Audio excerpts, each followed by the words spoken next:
ගූචින් කලාව. පැරණි චීන කතන්දර නිරූපණය කරන චීන චිත්‍රපටිවල නිතර දකින්න ලැබෙන දෙයක් තමයි මේ ගූචින් සංගීත භාණ්ඩය. මේ සංගීත භාණ්ඩයක්වත් ඊටත් එහා දෙයක් අපිට කතා කරන්න පුළුවන්.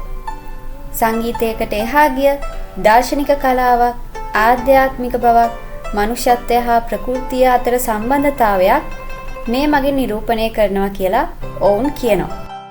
තවත් විදිහකට ගත්තොත් චීන බුද්ධිමය ඉතිහාසය නිරූපණය කරන ජීවමය සාක්ෂියක්.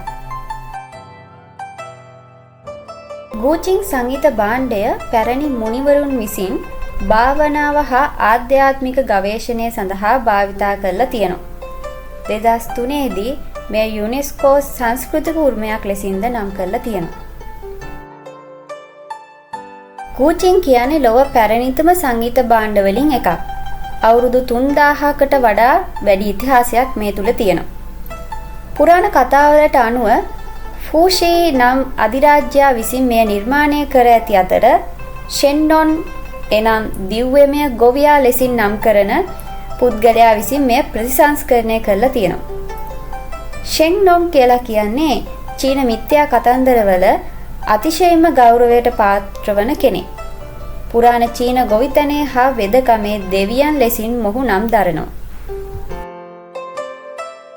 මෙම වාදන භාණ්ඩය දැවයෙන් නිර්මාණය කරලා තියෙනවා.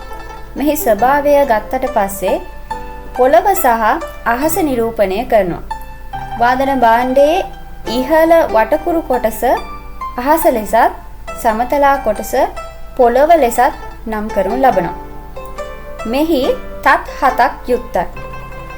එම තත් 7 මගින් මානවත්වය, ධර්මය, සංස්කෘතිය, ඥානය, විශ්වාසය නිරූපණය කරනවා. මෙම වාදන භාණ්ඩය ඇඟිලි මගින් වාදනය කරනු ලබන අතර වාදනය කිරීම සඳහා ඇඟිලි ශිල්ප ක්‍රම 50කට වඩා අධික ප්‍රමාණයක් යොදා ගනු ලබනවා. නිහඬ බව සංගීතයට එක් කරමින් වාදනය කරන අතරතුරේදී විරාමයන් හා සියුම් කම්පන තත්ත්වයන් එක් කර වාදනයට භාවාත්මක භාවයක් ඇති කරනු ලබනවා. ඇත්තටම මේ සංගීත නාදය මායාවක්.